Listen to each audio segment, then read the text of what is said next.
It's not at all clear that if you were to throw the borders wide open, let anyone come who wants to, that this would still be the same country 50 years from now.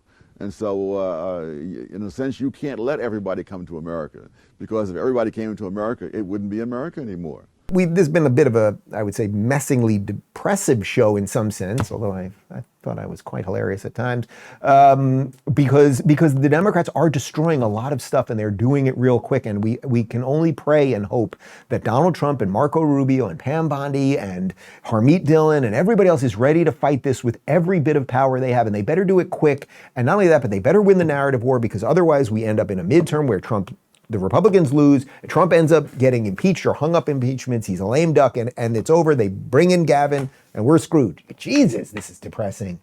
How do we get out of it? How do we get out of it? Well, Thomas Sowell, who is still alive, God bless him. This is a video from probably 30 years ago, but he explains a bit about immigration. Perhaps we could get this to some Democrats and that would turn them around. If we're a land that in God we trust, and Jesus says, "Let the children come to me," wouldn't you agree that we need to open our arms to Mexico? No.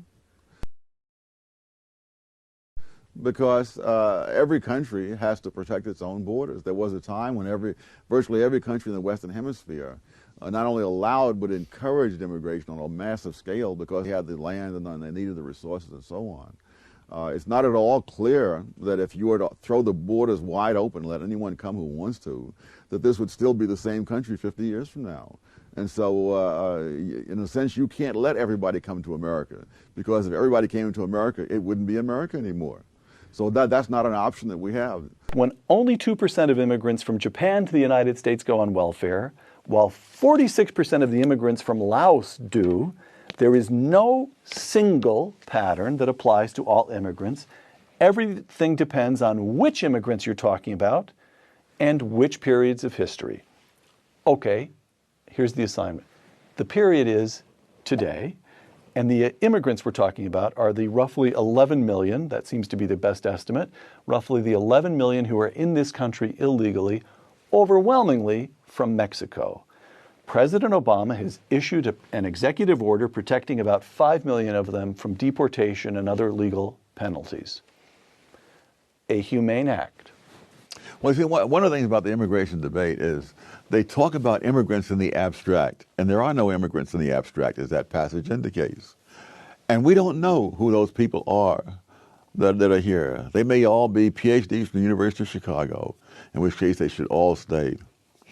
Or they may in fact be people who majored in sociology at Berkeley, in which cases get them all out of here as soon as possible.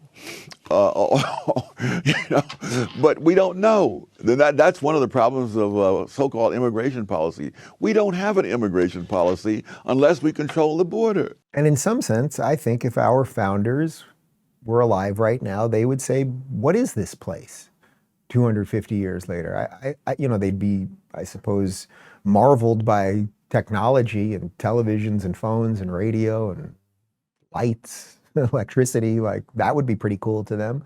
But I think that they would look at us and say, boy, what really did happen here?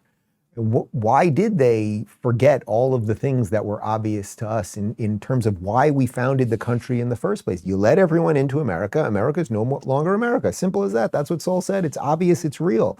And the question is, for any country, when you're letting people in, it has to benefit you in a way too, right? Otherwise it's the giving tree, and then there's no tree at the end. Read a children's book, right? And that's not what we're here to do. We're here to be something that's everlasting, so that I made a tree reference, but so that you can build roots here and grow something great, hopefully with a family and a community and everything else.